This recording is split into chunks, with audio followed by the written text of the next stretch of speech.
So that's kind of how I looked at Carter. He's born with a silver spoon in his mouth, and he doesn't feel deserving of it. He's looking at all these other people who are brilliant and smart and don't get half the breaks he's had, and he wants them to like him. He wants them to think he's good and hardworking and talented at his job. And if he can get their approbation and validation, that will be the stamp of credibility that he's looking for to move on and go back to the world that he was born into. And, I resemble that very much in my own life as well. I've sort of sought out fringe elements of society and flirted with them to sort of see whether or not I could handle them if I had been born into them instead of where I was born into.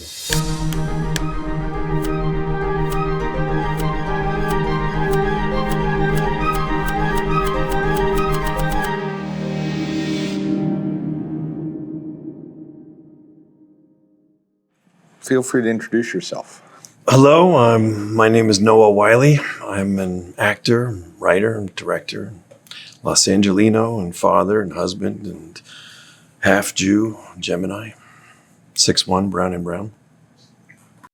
There we go. There are so many things I would like to ask you about, but you said you're an Angelino, so let's start about that. You were born here, one of 3 children, so tell me about that.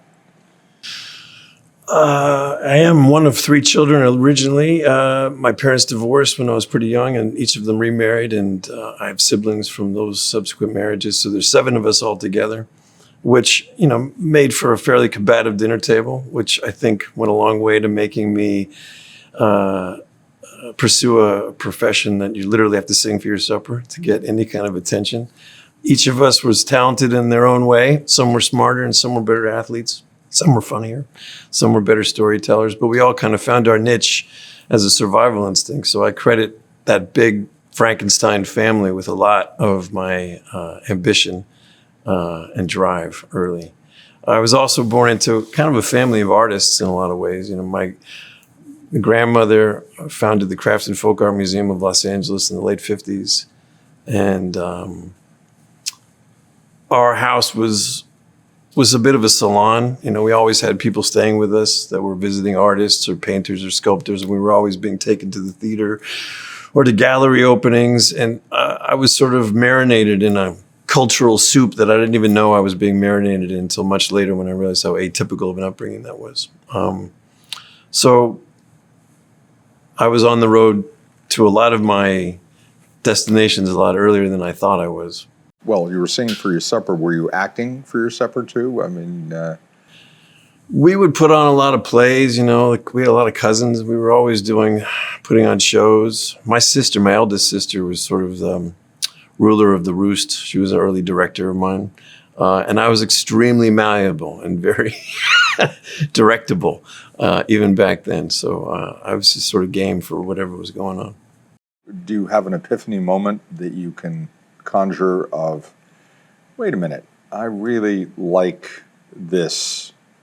I can see myself doing this. Was there that came later. That came in high school. I really didn't pursue or think about a career in the arts until my sophomore year of high school. I was going to a boarding school in Ojai, California called Thatcher, which didn't really have a very strong theater department per se, but they were doing a production of Joe Orton's Loot, which is not your traditional high school fare. And there was a kid that had transferred to our school named Jacob Elliott, who was kind of a punk rock kid, drummer, and skate kid. I thought he was really cool. We became friends.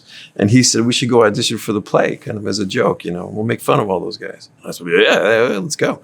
Did the play, and play was over, and I remember these parents of some students who was a parents' weekend came up and told me that I was really good. And that was sort of an epiphany because I hadn't really been complimented that many times in my life or anything. And I was certainly not by anybody that was outside my family's sphere of relationships.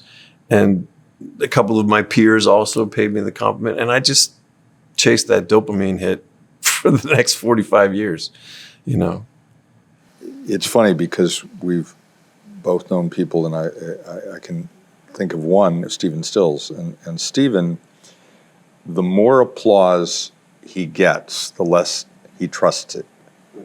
I've watched this with him for 35 years. The bigger the cheer, the more he thinks I'm not worthy of it.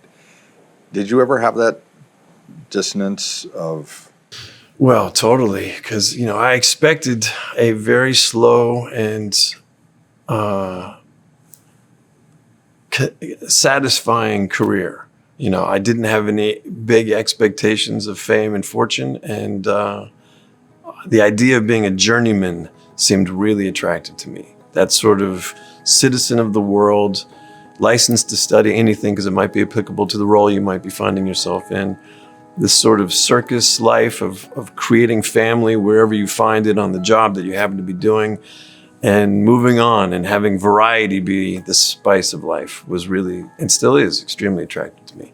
And on my way to that career, I landed on a job that became, a mega hit globally. And I went from being totally obscure and anonymous to being a bit of a household name way younger than I was prepared to be, and way earlier than I felt I deserved to be. So that early success fostered a huge sense of imposter syndrome in me.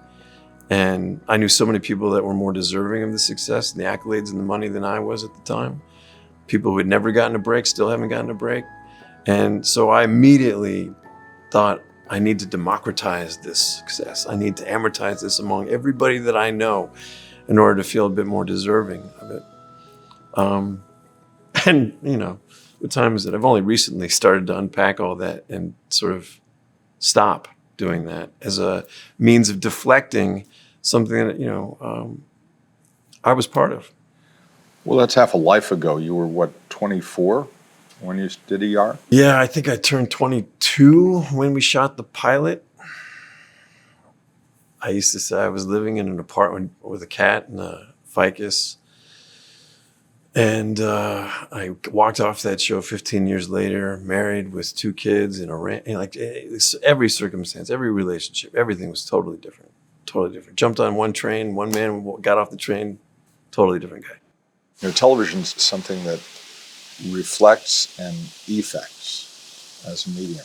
And I know that you had that thing that real doctors go through, people coming up to you, asking you to be involved in causes related to health. And you didn't back away from that. Well, it was really a combination of things there. I remember when I was in 4th grade, there was an assignment from school that we had to tune in and watch a telethon for an organization called the End Hunger Network. It must have been Ethiopia at the time. I think it was after Biafra. I don't know. It was a major famine happening in Africa, and this was an organization trying to raise money. And it was the first time I was really exposed to those images, like the Sally Struthers infomercials that they used to play. I'd never seen them before. And I was really struck. And I picked up the phone, and my mother used to dine out on this story for years about how I pledged half of my allowance to the End Hunger Network in perpetuity. And I came to the table a bit of a humanist. Like, I can't help it. I look for the person who's unhappiest in the room, and I look to try to be of service if ever possible. It's just my nature. And then suddenly I found myself on a show that gave me a megaphone to talk about all sorts of things. And then it became much more about picking and choosing the ones that had resonance to me and that I felt I could do the most good, because I didn't want to dilute the potency of that cachet, and I wanted to see if I could shine the most light on the issues that would get the least amount of attention given the position I was in. So I aligned myself with a lot of different things that either affected people I knew personally or weren't getting enough of a national spotlight. And it was a nice way of sort of receiving and giving at the same time. We were talking about the fact that you had a platform, a megaphone. And again, you're 23, and with great power comes great responsibility. So, Spider-Man. One of the things you did, I know, was the American version of Doctors Without Borders. Can you talk about that? Sure. Yeah, that was an interesting organization. They were called Doctors of the World. They were based in New York City.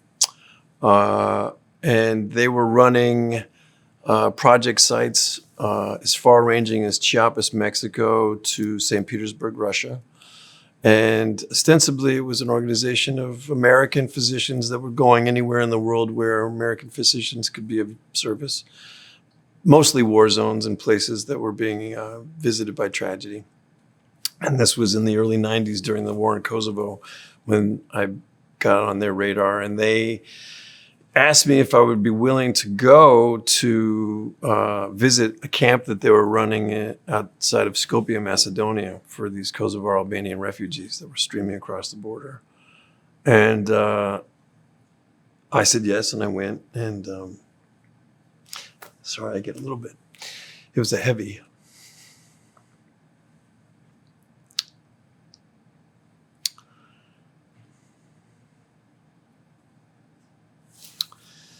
Yeah, it was heavy. They were running this camp that had like 4,000 people in it.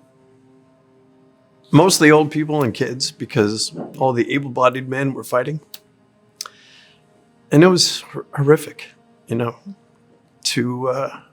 see these elderly women who had survived, in some cases, the end of World War I, World War II, only to be displaced from their homes and die in a foreign country with what they could carry on their back. It was horrible. And yet over here were these doctors that were working 24 hours a day with like a card table full of medical supplies to do whatever they could to bring whatever kind of palliative care or medical care they could to this population. I remember standing at a bonfire in that camp, and there was an American journalist standing next to me who asked me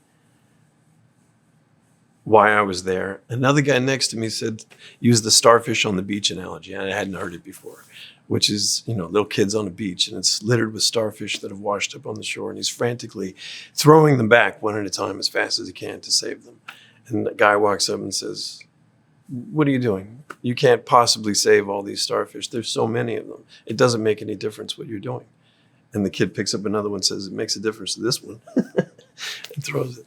And that's kind of how I've looked at it. Like, I can't be Dolores Huerta. I can't be, Mike Farrell. I can't be Martin Sheen. I'm trying as best I can maybe when I grow up. But I can do what I can do in the environments that I find myself in the rooms I find myself in, to look for that starfish. And I just thought, we got to do something about this on the show. And I came back and raised a lot of money for the organization. Personally bought 2 ambulances to send over there, and pitched a storyline to do on ER about international triage medicine, which led to our Belgian Congo storyline and our Darfur storyline. I also saw the interview you gave to the Academy about having the platform, and there is a conflict sometimes about whether actors should speak out and should be listened to, and God knows that there's sometimes backlash to that, particularly in politics. And you address that. Can you talk about that for a second, the dichotomy? Well, at the risk of offending, I'm as wary as the well-intentioned liberal as I am of anybody else. The world's a complicated place, and I've worked with some people I really don't like very much to do some very noble work. And I've worked with some people I really love and wish they did more, So you can't divide this up evenly among populations. Yes, there's a blowback to being a Hollywood personality that gives a shit about the world, because your argument is so easily relegated to being that of a woke Hollywood commie liberal, whatever. We have a population of people that have been consistently very active on social justice, and the people that don't like it when we speak out try to marginalize our voice and say it's a privileged class speaking out of its depth. And sometimes that's true. And sometimes it's just a propaganda talking point. In my particular case, I try to combat it by being as articulate and as learned on the subject I'm speaking about as possible, so that when somebody wants to debate me, they get everything I know to establish my credibility or, validity. But I also, the older I get, I give less of it. about having to defend my point of view against people who would make that argument. I'm trying to get to substance, right? I'm trying to get past those levels of infighting and squabbling to see where are commonalities and where we can fix this stuff. So it's a blessing and a curse. Yes, you're given a microphone, and with it comes the weird optics of who you represent when you speak. But like we've already discussed, whether it's Mike Farrell or James Cromwell or Martin Sheen, or Marlon Brando, or you can go back to Paul Newman. There were people that have been walking and marching and fighting for social justice going back to the beginning of our industry, and I would rather count myself in those ranks. And Marlon Brando and Harry Belafonte and Paul Newman went to the March on Washington. And we remember Dr. King, but what we don't remember is that one of the reasons all the networks covered all of this is because all those stars were showing up. And when the cameras were off, Tony Bennett was doing concerts for people, for free on the March on Selma. People have shown up. They've shown up when the cameras were on, and they showed up when the cameras were off. It's just easier to make fun of them when the cameras are on. I think the whole point about where we find ourselves right now is about the inability to communicate using the same frame of reference, literally an absence of shared facts. And that's a phenomenon that's relatively new. You did a medical show where there was no real debate about whether doctors were lying to you about your condition, and yet we've just gone through an experience where patients tell the doctors that they're lying. I can't have COVID. From watching that evolution of going from science and fact as accepted consensus to a place where we are now, what's your take on that? Again, at the risk of sounding controversial, I think it's part and parcel to this war on intellectualism that we've been experiencing for the last 25 years. This sort of notion that the expert class, is out of touch and is somehow in an ivory tower that's detached from real life and real people and real values. And I think that we've embraced that at our peril. We need really smart people. We need really smart, thoughtful, educated people then in these jobs. And we need to respect what they say. And we need to believe what they say. And unfortunately, we've gotten into a situation where it's been so easy to monetize counter arguments that I think is more at root than the individual having clouded judgment. I think it's more part and parcel to a sort of manipulation campaign to sort of sow doubt in the seeds of people about their leaders, whether those leaders be doctors, politicians, lawyers, sometimes with good reason, but that suspicion has become so pervasive that everybody's an amateur conspiracy theorist. And there is such a thing as empirical data. There is such a thing as an objective fact. There is such a thing as a scientific finding.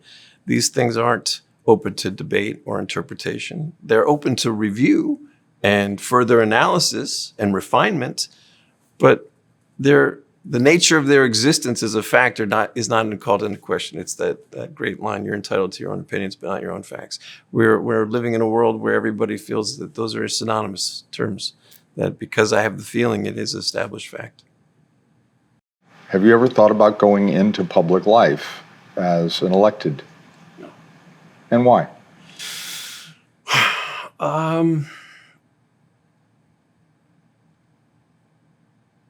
That's a great question. Why not me, right? Why not me? Well,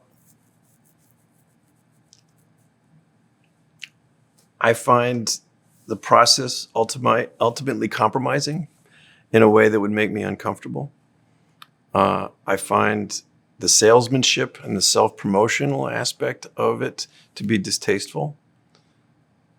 I see the inefficiency and the infighting and the necessity to fundraise and be reelected take precedence over the issues being really talked about. And so it just doesn't seem attractive to me. It seems I'm not interested in power. I'm interested in change, and I'm interested in and the most effective way to get there. So I don't see that as the most effective way for me to be part of it. There's a lot of starfish out there, though. There are, my taste in politics came with the 3-year term on the Hollywood Executive Board of the Screen Actors Guild. I ran for 1-year term. I didn't realize that the top vote gators immediately get a 3-year term. And from my very first meeting, I hated it. I just hated it. I hated seeing people that I really loved and respected fighting with each other over points of pettiness. I hated seeing,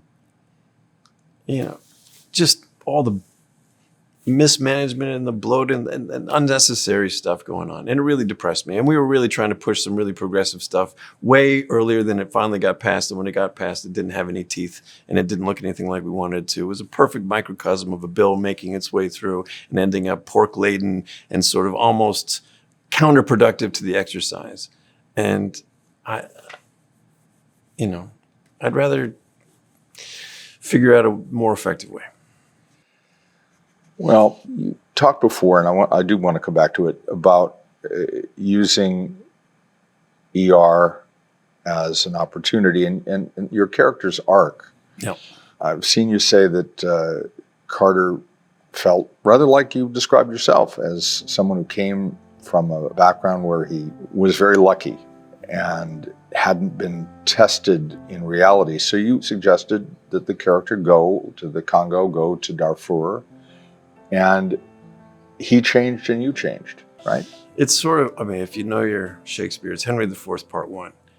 He's going to be Henry V eventually. He knows he's going to be Henry V, but until he embraces his inheritance, he wants legitimacy. And he can only find that in the taverns with the drunks and the thieves and the pickpockets and the Falstaffs of the world. Those are the real people. And if he can show them that he's of them, understands them, then he can come into his inheritance. So you pitched that, and as you were doing that, it was part of your own evolution by definition. It's got to be. You can't do that without learning from it, even if it's on a set.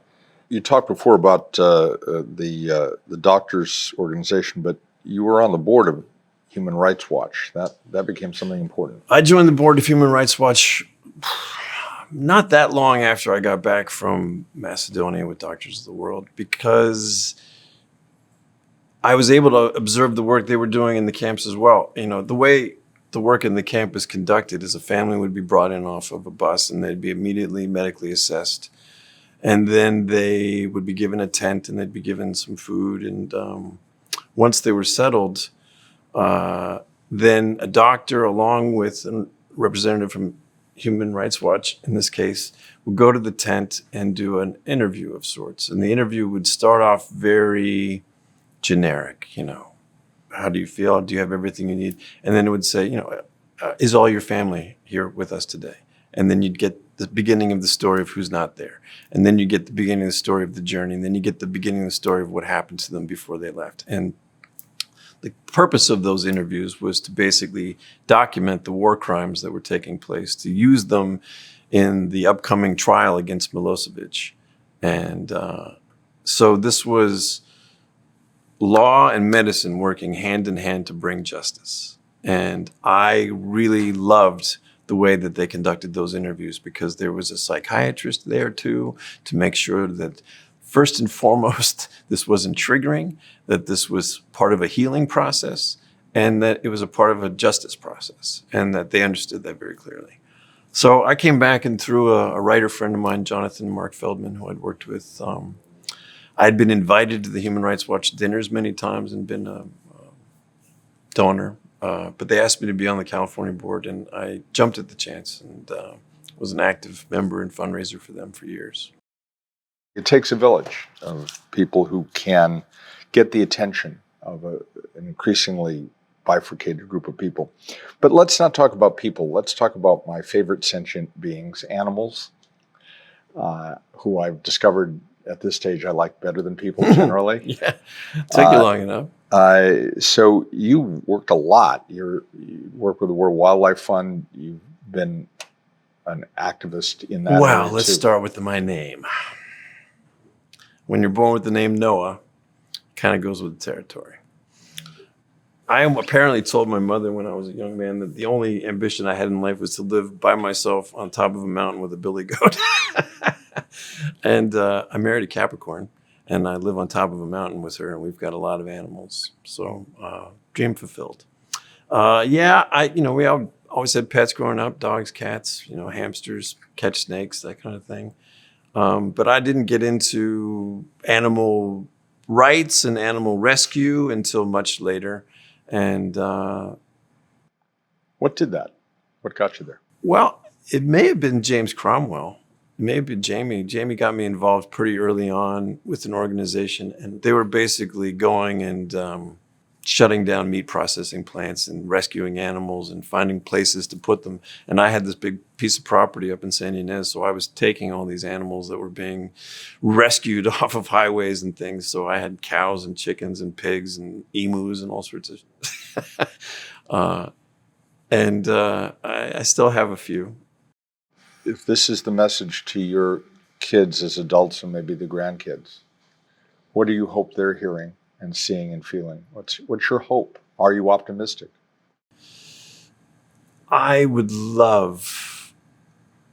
I was just listening to this thing this morning, it's sort of a meditation this morning about how, if you could be as curious about other people as you are about yourself, and see that we're all connected. Really, we're all connected. That there is no separateness at all, really, and there is no sense of finite source. It's there's abundance, and it's there. I would love for my theories about the way the world works to be proven correct. And I would love to have future generations of my line look back and go, oh, he wasn't just an actor, huh? He had an arc. He had an arc. ARC.